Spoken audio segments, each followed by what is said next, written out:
Can we have the PowerPoint up? Okay, Assalamualaikum warahmatullah. Good morning. I'm so happy to be joining this conference. So happy to be joining my friends in Surabaya, Indonesia, and beyond. For me, Surabaya has a special place in my heart for a number of reasons, many reasons. Of course, Surabaya is the city of warriors, city of heroes, right? Kota pahlawan, yeah. Surabaya is also the city of the Sunan Ampel, gitu kan, Sunan Bungkur ada di situ. Jadi is special. But for me, Surabaya is special for another reason, very personal. When I was born, my father was in Indonesia um, uh, to help bring the peace mission between Indonesia and Malaysia after Ganyang Malaysia incident, right? So when I was born, he was there. And back in 2018, when I was in Surabaya, my father passed away. For me, I feel that I'm there to continue the mission of my father, to bridge, to rebuild, to revive the brotherhood, the solidarity, the persaudaraan, persahabatan of Nusantara. And to me, Nusantara, I'm the head of Nusantara Malay Archipelago Research in Center for Policy Research International Studies. For me, Nusantara is the space where we were once one, right, before the colonizers came. Philippines, Indonesia, Brunei, Malaysia, Singapore, parts of Thailand as well, even up to Cambodia, right, was part of Surabaya, part of the Nusantara.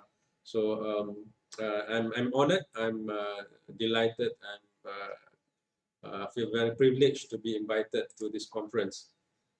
And thank you very much. I find that UNESA is a very well established, and yet maintaining its warmness, or the warm-heartedness of Nusantara, of Indonesian culture, of people. It has that vision to move forward. It has that vision, the credibility, to establish research centers. Yeah, and I find UNESA, starting from an institution that focuses on education, that has grown so much, so extensively. So that is something that I really respect. I really treasure to see my brothers, my sisters in Indonesia, in Surabaya, in UNESA, have flourished so well. So thank you very much. I'm honored for this invitation. Let me begin with my presentation. The title of my presentation is Foresight Towards the New Normal, Transformation and Contestation for a Better Nusantara and Beyond. So this presentation will look at a number of issues, number of concepts, including foresight. Foresight is basically the part of future studies where we look at trajectories of possibilities, possible futures. Yeah? So we anticipate different futures, and then we move forward with the anticipation, with the consciousness that there can be different possibilities of the futures, and then we prepare for that different scenarios, different possibilities. And I also submit the idea of transformation and contestation as an integral part of my presentation, because the transformation and contestation for a better Nusantara, as far as paradigm is concerned, is very crucial. If we have decided on having this operating in the same paradigm as we were operating before the COVID-19 pandemic, then we might be stuck and we might be facing the same problems of COVID-19, of the pandemic, or even other pandemic that may come, right? So we need to start thinking, challenging, transforming our paradigms of living, our paradigms of economy, our paradigms of designing a life, designing a society, our paradigm of science. Yeah. So we will be addressing all this. Yeah? We were that will be the framing of my presentation today. We'll move to the first slide, the audio and all that. So the audio, nice. Okay. Now, COVID-19, I dubbed a divine slash natural super disruption. The discourse of disruption has been in the mainstream of many literature, right? Businesses talk about the economy, talks about it, and then we have the IR 4.0, we have the society 5.0, as mentioned by the moderator in the conference, right? So the idea of disruption is here, but then this little creature that has been sent by the universe, by God maybe, it has really disrupted our life, it has really disrupted the economy, disrupted the society, disrupted our health, disrupted the government, right? But it is a time, when I state that, when a great crisis erupts, it is an opportunity to reimagine how to begin again. When a great crisis erupts, it is an opportunity to reimagine on how we want to proceed on, how to begin again. Um, this is a time that society, people, government, businesses, economies, scholars, academics, researchers should think on how is the best way, what will be the best set of paradigms to move forward. What were the paradigms that were holding us back last time? What was the paradigms that were creating the conditions that we are in right now? We were facing during the COVID-19 and post COVID-19. How should we rethink about our life, our livelihood, our quality of life, the way we talk about trust, the way we talk about truth, the way we think about uh, technology. So this is the right moment because the disruption has created the urge, the hunger, the push for us to rethink, to say, okay, how do we handle this scenario right now? Right? So move on to the next slide. Okay, right now we are in a period of crisis. Hopefully, inshallah, we will move beyond this crisis. Right? Many discussions, many talks, many webinars have addressed the issues at the operational level, which is extremely important. What to do? How do we handle this COVID-19 so that we will mitigate, we will reduce and eliminate hopefully this problem, or how do we live with it? How do we help businesses to reopen, right? How do we make sure that the SOPs, the standard operating procedures, are being practiced?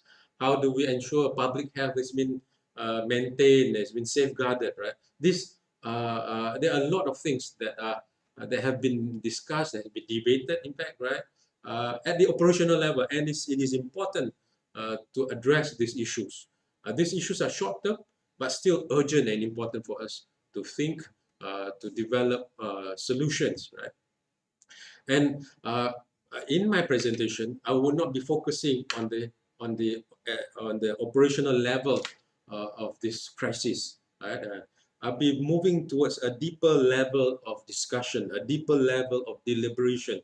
I will deliberate on the foundational generative conditions and causes. So if you look at the iceberg, the problem, the manifestations are on at the surface level, right? But at the bottom of this reality, there's some other foundational realities that we must address. And I argue it is at the paradigm level that we can shift towards a better long-term scenario, towards a better long-term future. So the discussion that we'll be having in my presentation is the discussion to look at the conditions and the causes, the foundational generative conditions and causes, meaning the conditions, the structures, the cultures, the way that we do things, the way that our practices, the paradigms of our practices that have allowed, that have enabled the manifestations that we're experiencing right now at the surface, right? So this is the presentation. We're focusing on paradigm. So when I talk about paradigm, when we discuss paradigm, we move to the next slide. There's one person that we must note. We often hear the word paradigm shift, right? But the person that popularized the term paradigm was a person by a scientist by the name of Thomas Kuhn. Right? His work, his seminal, is a very famous book is known as that popularized the paradigm and paradigm shift is entitled "The Structure of Scientific Revolutions." Right. This is also translated into Indonesia. That's the strength, the beauty of Indonesia. You have translated basically all the books, all the important books in the world. Right. Some are formal translations, some are bottom-up people's initiative.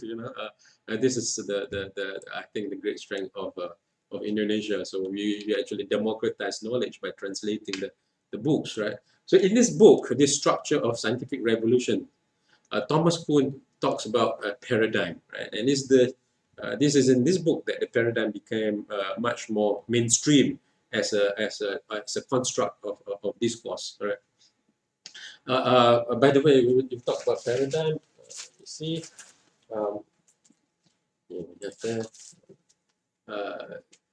talk about paradigm. We discussed this book in a book that we wrote on Islamic social science research methodology, talking about paradigms in there. We address these issues of Islamic social science research methodology. So in this book on structure of scientific revolution, that's what we're talking about.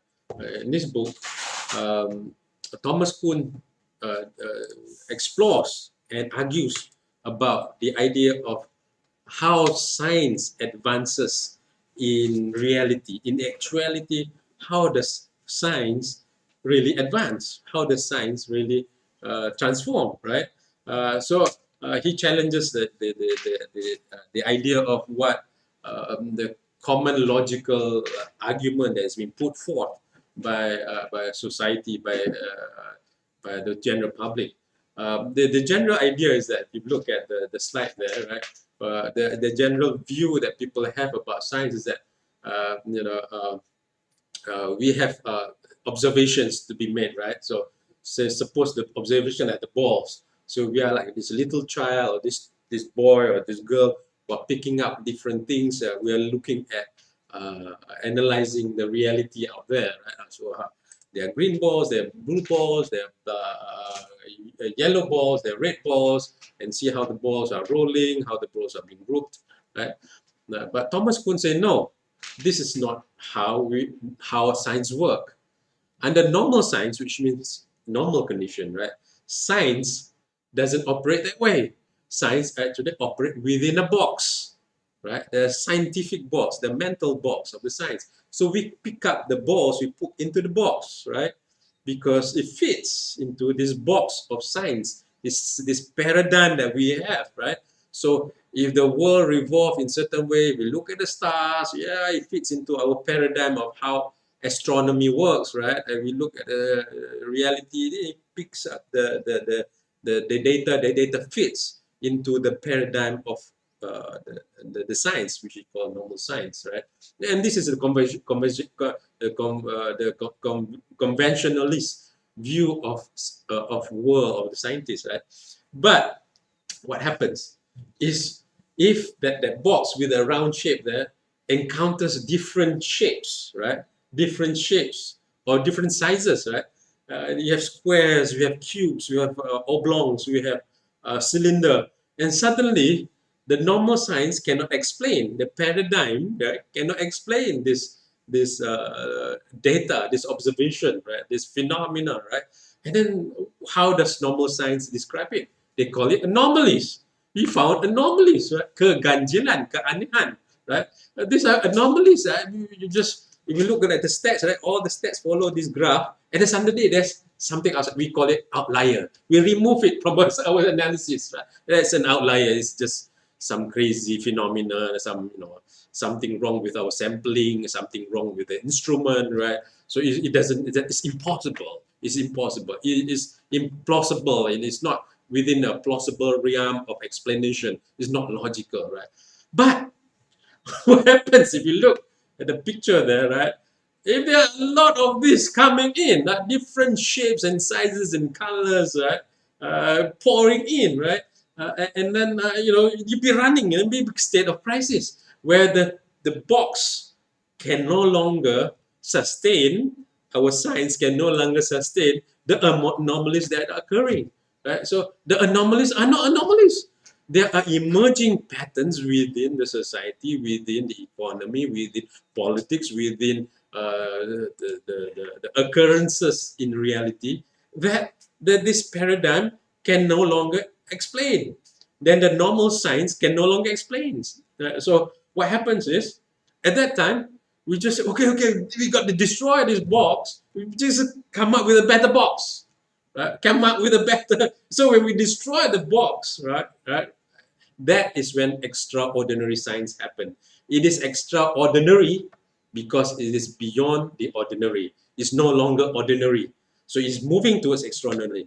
And when that happens, right, you see the box has been destroyed, it's been smashed, right? That's where we have scientific revolution. And this is where we talk about paradigm shift. It's the shift of the way we look at the world and the shift of the way we understand the world that will include the old data as well as the new data. So it's not an exclusion of the old paradigm, it's an expansion perhaps, it's the reshaping, it's the reinvention, it's the redesigning of paradigms that would explain the old phenomena, right? As well as the new emerging phenomena, especially if the phenomenon is flooding and becoming no longer anomalous, no longer something that is out of the ordinary, it has become ordinary. Then scientific revolution occurs. And this, by the way, is a very sociological or social scientific explanation of how knowledge transforms, how we challenge the existing paradigm, how we contest the existing paradigm. And then this is where the new paradigm that has been developed can cater and explain the realities of what's happening, right? By the way, this doesn't happen easily.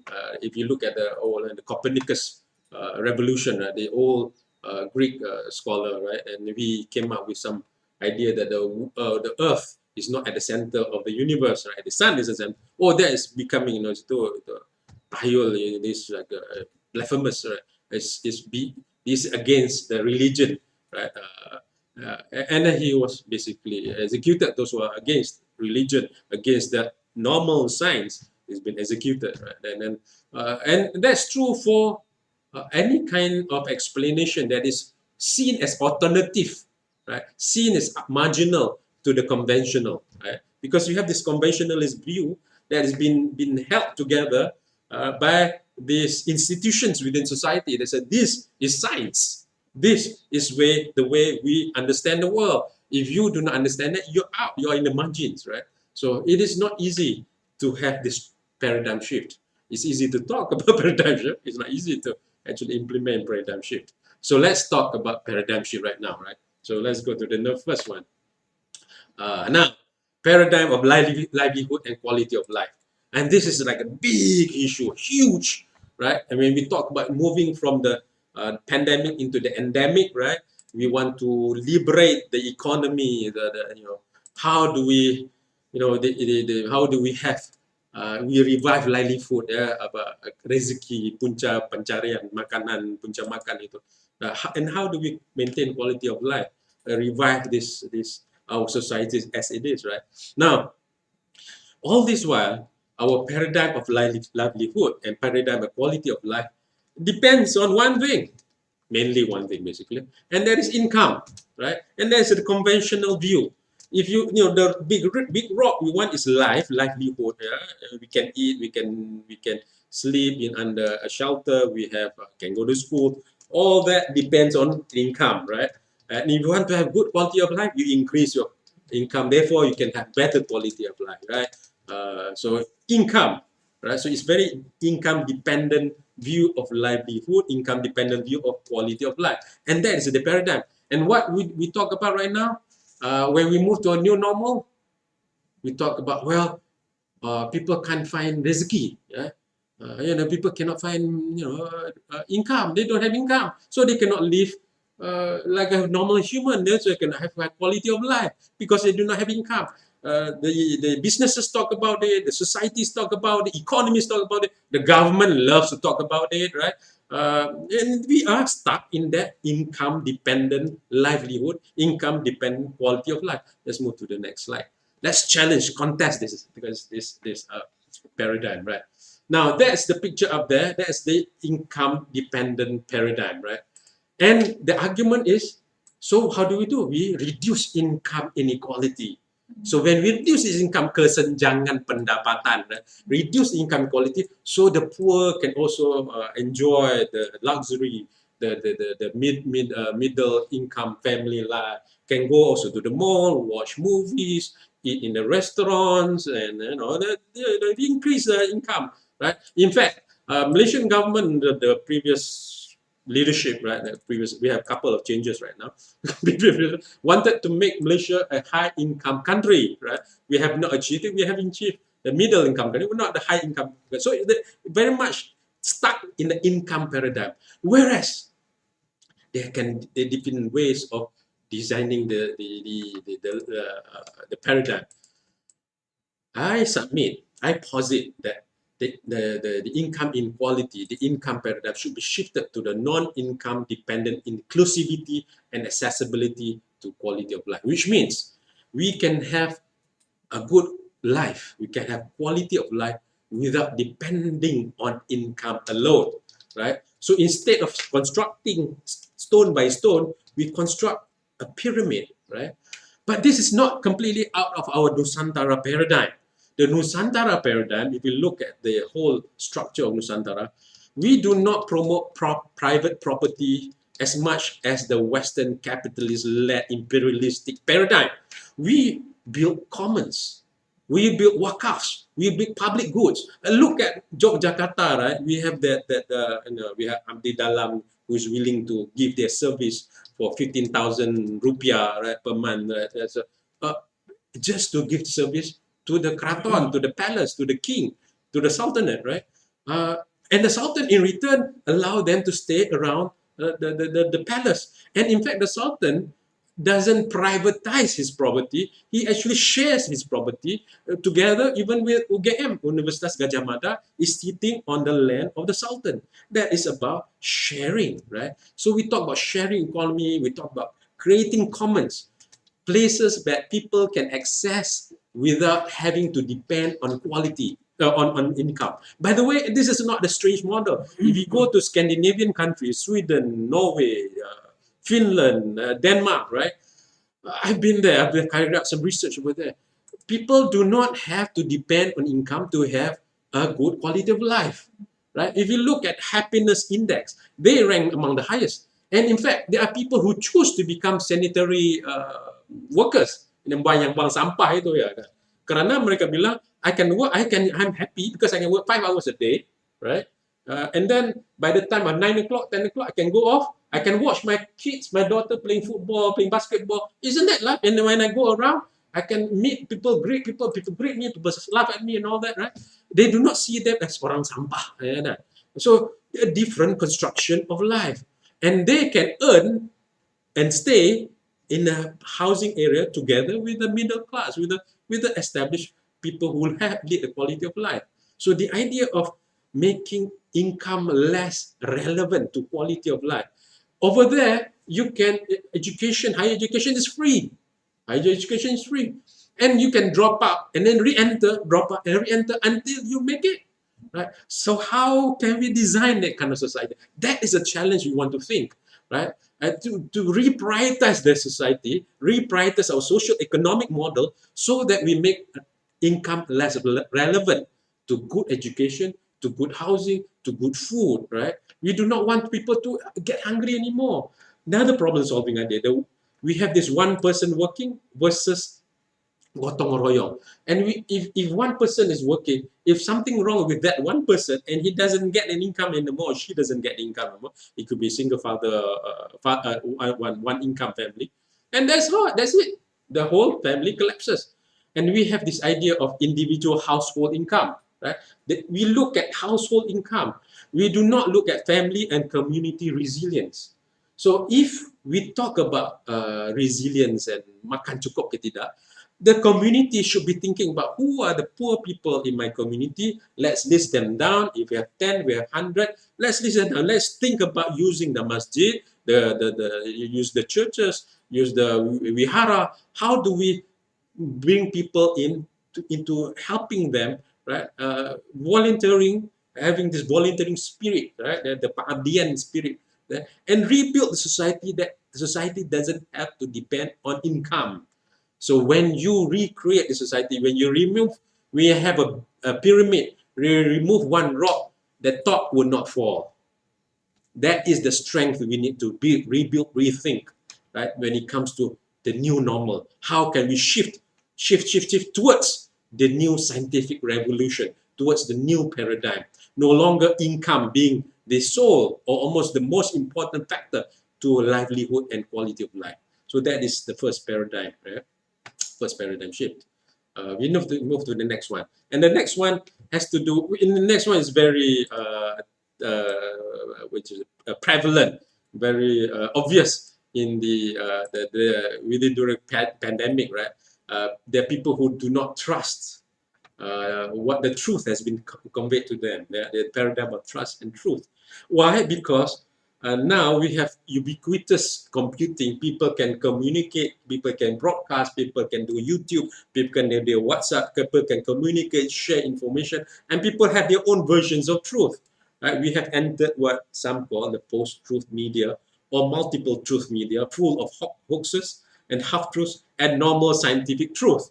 Right? So people become less trusting toward the established mainstream media or established mainstream discourses, right? So, but then trust is foundational to the issue of knowledge, truth, and channels of knowledge and truth. So, how do we handle the next pandemic, or the next problems, the next crisis, if you do not have a channel of communication that is trustworthy, that has been trusted, right? If what we say is not being trusted anymore, so how can we govern a society? How can we communicate? How can we help, right? If what we offer to help is not seen as help, is seen as hurting, right? What we see as a cure or a prevention is seen as a poison or as a conspiracy, right? And there are a lot of conspiracies out there, which is true too, right? Which is not conspiracy, are true too. So and there are evidences on this side, on their side. And if you look at this picture there, right, the truth, right, and if you look at the same thing, but we have this torch, the spotlight, one spotlight, two spotlight, right? And the one side you see a circle, that's true. The other side will see a square, it's also true. But they do not have the complete truth, right?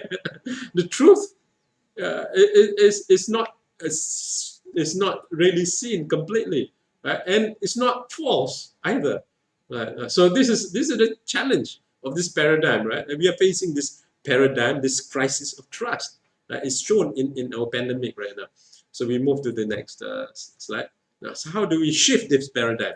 So what we have right now is a paradigm of trust and truth that is dependent on single spotlight or a single bullhorn. Bullhorn, the loudspeaker, bullhorn, bullhorn, tanduk lembu tu, tanduk sapi tu. Approach. We speak loudly, we broadcast, but then there's this idea of mainstream and alternatives. And the more mainstream is not functioning, the more people will trust the alternatives, will listen to the alternatives.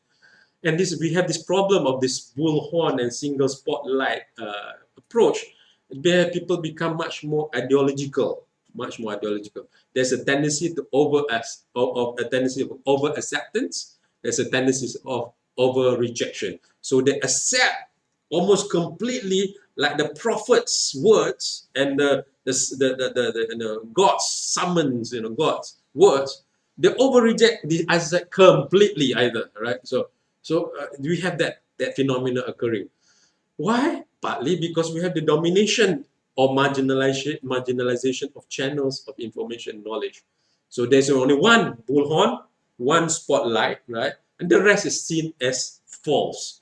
So, but we see the foresight is that we see beliefs and biases are stronger than facts and logic.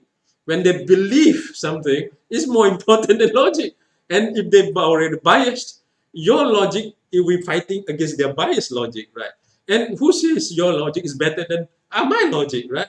So they have this inbuilt beliefs or biases against the channel or medium of knowledge that is coming towards them, right? So the point here is who you are speaks so loudly that I cannot hear what you say. Who you are speaks so loudly that I cannot hear what you say. Who you represent speaks so loudly that it doesn't matter what you say anymore, right? So it's not about what you say anymore, it's about who you are. Right? That is the message. So we have this crisis of trust in institutions. So people becoming less trustful of institutions. So we move to the next one. How do we move to the paradigm shift? So the paradigm shift is actually to move from single bullhorn, single spotlight approach to multiple spotlights, multiple lighthouses approach. What does it mean? We need to create that fair and ethical space for all key voices to come together, to converge. Listening, convergence of platforms, not one platform for one voice, one platform for one party. Channel stasiun TV ni ada orang dokongnya orang ni. Stasiun TV, you want to watch this, you watch Metro. You want to watch this, you watch TV One. That's problematic, kan? sorry. I know Indonesia a bit too much. The same in Malaysia too. So we have that kind of, we can have the biases, right? So you stop watching the other TV. And by the way, the other TV say, stop watching the other TV. Watch this TV. This TV cannot be trusted. The other say, oh, don't. Just like Fox News tell people do not watch CNN. The CNN say, oh, well, we come up with this TV channel called Reliable. We attack reliable sources, right? We attack the Fox News. So keep on attacking is a bullhorn approach, the spotlight, single bullhorn approach. So what we need is the convergence, bring together different voices in one platform. And the platform must be ethical, the platform must be fair. Now, university academics can play a vital role because university academics is unknown. I know we have different partisan biases as well, but generally university academics can play a role, right? Not all of them, but many, right? We can be critical and can be constructive, and we should continue to uphold that role. We should continue to play that role, especially in preparation for the next scenarios, right? So what does it mean? It means moving to a multiple spotlights and lighthouses. Spotlights. So before you have one spotlight, now we have multiple spotlights, so people can see reality as a whole. And not just that, you need to be a lighthouse too. So lighthouse shine the light all over. You are not just critical to one part saja. You're also critical to the other part. You shine all lights all around. So 180 degrees of rays of light shining all around. And the lighthouse metaphor is a powerful metaphor because the lighthouse metaphor is a principle-centered metaphor. You might have the greatest ship on earth, right? You might have the battleship of United States, right? But when they come, they might have the best missiles and air to surface to air missile, but they come to one lighthouse, they will have to move away from the lighthouse because the lighthouse is principle centered, right? Then we must uphold the same principle. Now this is my point that I want to raise, right? So it's not just it's about the traditional coming together with the modern. Science must come together with religion. Local must come together with global. Urban must come together with rural. East must come together with West. Young must come together with old. Women must come together with men. So to establish the trustworthiness. So trustworthiness is two things: competency and character. The person must be able to do what he or she should be able to do, right? The institution must be able to do what the institution should be doing, right? But the institution must also have character, must be also credible. And the character now in this era, right, is based on MERS, moral, ethical, religious, spiritual. And do not run away from moral, ethical, religious, spiritual, because that is the strongest voice in any language, in any community. If you do not occupy the moral, ethical, religious, spiritual space, you do not occupy that ground, somebody else will occupy that ground. So it is, the foresight is increasing this, the moral, ethical, religious, spiritual imperative will come to lead science and society, right? And this is the age where we have transcended first wave, second wave, third wave, fourth wave is where spirituality will come back, where religion will come back to lead science, right? Especially in the 5IR. Now we were talking about 4IR, right? 4IR is limited to human being. 5IR is where spiritual technology will come in. So Society 5.0 is about smart city. Society 6.0 is about spiritual society, right? And how do we spiritualize the society? How do we make life much more meaningful, life much more aligned with the principles of goodness, right? And by the way, if you do not occupy that one, somebody else will occupy. Somebody else will tell you, your country is bad, your country, your economic ranking is bad, your university ranking is bad, I will go to another ranking. So this, the QS, the Times Higher Education, this is one form of institution that's detecting you, detecting our country. The Standard & Poor's, the rating economy of economy, they tell you you're B minus, investors will come remove money from you. That is what we're talking about, the standards of goodness. If you let them control it, they will colonize us again, right? We do not want to be colonized. Enough is enough. Centuries of colonization is enough. We Nusantarans must re-establish our own standards of ethics, our own standards of morality, our own standards of spirituality. And that's what Nusantarization means, right? So by shifting towards a paradigm of multiple spotlights, multiple lighthouses, we are also embracing the MERS imperative into our message. The messaging must be ethical, moral, religious, spiritual. Cannot remove ourselves from this medium. Do not run away from spirituality, right? Do not run away. You got to stick to spirituality because that is the most powerful voice in any community, right? So we will now move on to the next paradigm.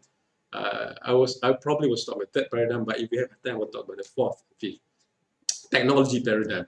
This is, when you look at this picture, right? This is, I think the millennials and the Gen Zs will love this chair, right? They can do, play games and do words and processing and reply the WhatsApp and all that. I also like the chair. If I can have this. But this chair costs more than 10,000 USD, right? But the other technology is this pen and pencil technology. Right? Are we forgetting that technology? Let's look at it. Let's revisit this idea. Let's reflect on the paradigm of technology. Next one. Okay, I've written a book on this is the one, right?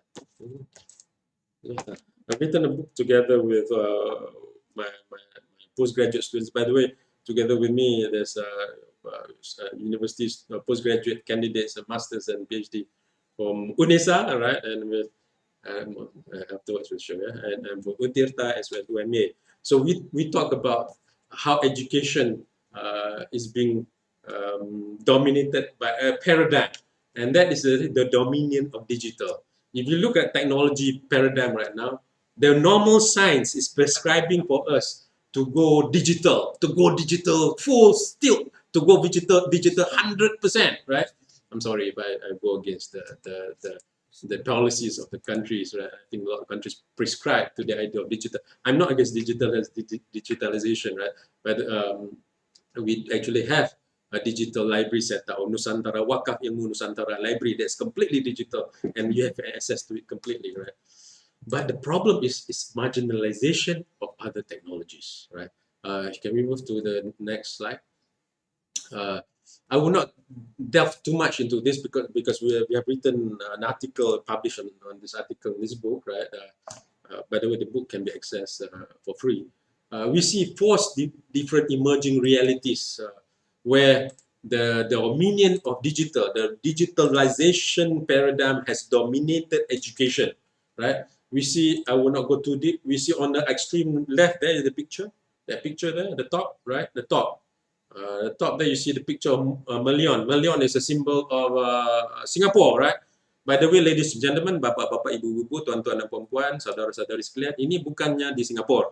Ini di Surabaya. Di mana tuh? Di mana tuh? Di Citraland, ya, di Citraland. If you look at Citraland, you have that Malion. Itu kiblatnya tuh.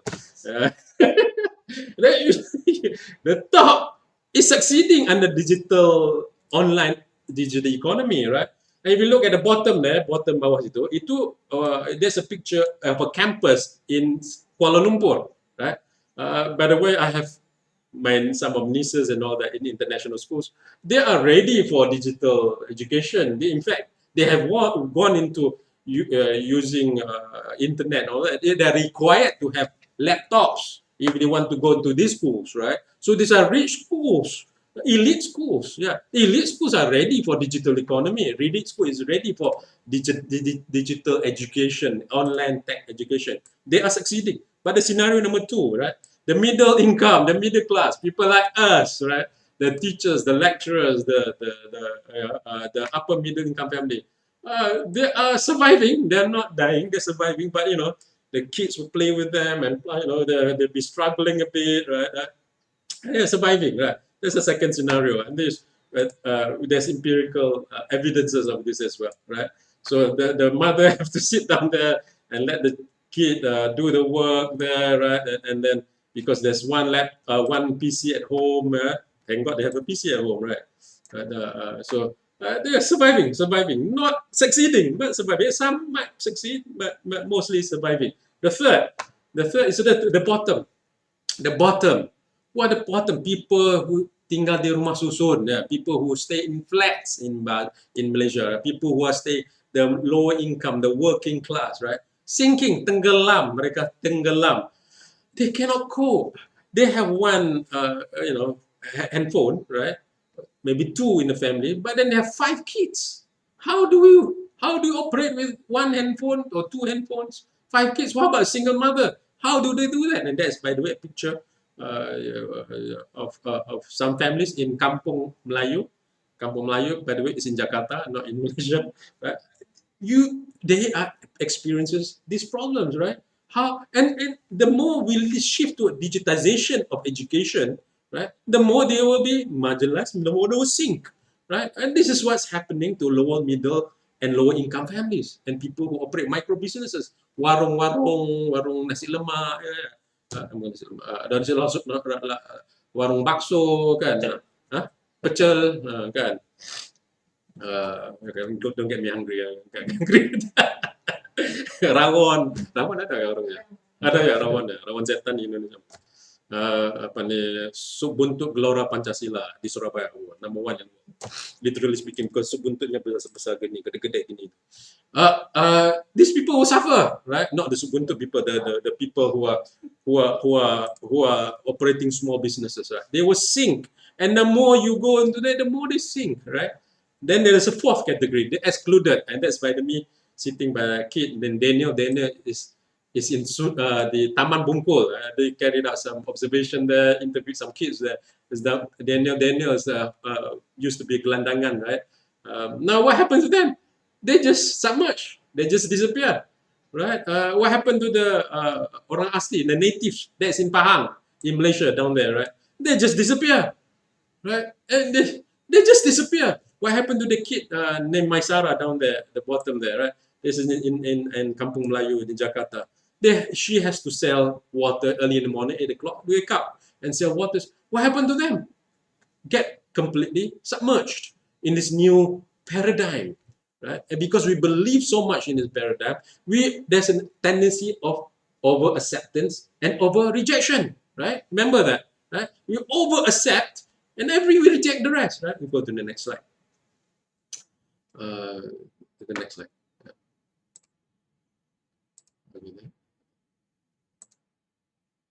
Sure. Okay. So by the way, all right.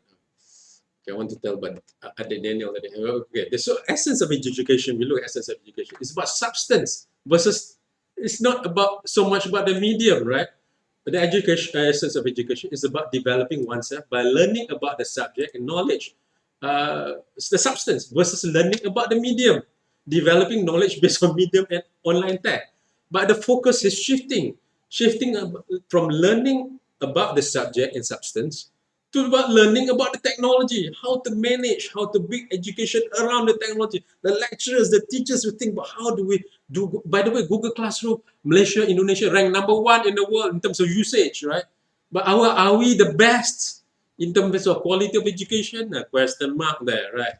So we need to understand the medium is not the message. The message is the message. That's Penn Gillett say, right? So COVID-19, the online technology is becoming the new dominant paradigm of education. So we must contest this, right? We do not want the dominant of digital emerging as the dominant paradigm, but no accessibility to technology. So when people do not have accessibility to technology, digital technology, online digital technology, which depends on bandwidth, with their own devices, depending on knowledge and all that, right? They get de-education, right? So there's a move towards increasing gap of education among the children, among our students, right? So let's move to the next slide. So now the pressure has occurred. So the online tech-centered education is new. Pressures to design education based on Google Classroom, Cisco Webex, Zoom, Moodle, Telegram, WhatsApp. I understand. I do that as well. I use YouTube for that. So I think we do not want to exclude. We are not rejecting this technology, but the reliance on digital online technology versus neglecting older technology like books, workbooks, pen and papers technology, and in fact telephones, right? That's the question. The other day, I met a kid, a teacher called him, a teacher called mother. I was at the cafe, one of the cafes in USM, right? The teacher called mother, and I said, oh, what is this? Oh, this is for you. And the kid is only 8 years old. I thought, okay, that's nice. The teacher calls, right? So the teacher is finding out how you're doing, right? So the old tech, the phone technology, this phone technology, Nokia, right? Nokia, right? Still works. It's still a good way to teach. It's still a good way to establish rapport with students. Let's not omit the old tech. Let's not omit the books. Let's not omit the pen and this is not pen. This is apa ni? This one, do not omit all this the old technology completely and completely rely on online technology. Right? And that is the problem. Technology is and should be an enabler. And that's the adoption. The question I asked is, does the adoption of digital online technology as the main paradigm of education increase or reduce problems of learning? Apparently, it's increasing the problems of learning, not reducing. So we go to the next one. We're talking about paradigm shift right now. So, for interrupting, Professor, you have 5 minutes left. 5 minutes. Okay, I will conclude with this paradigm. Then I might not have time for the next paradigm.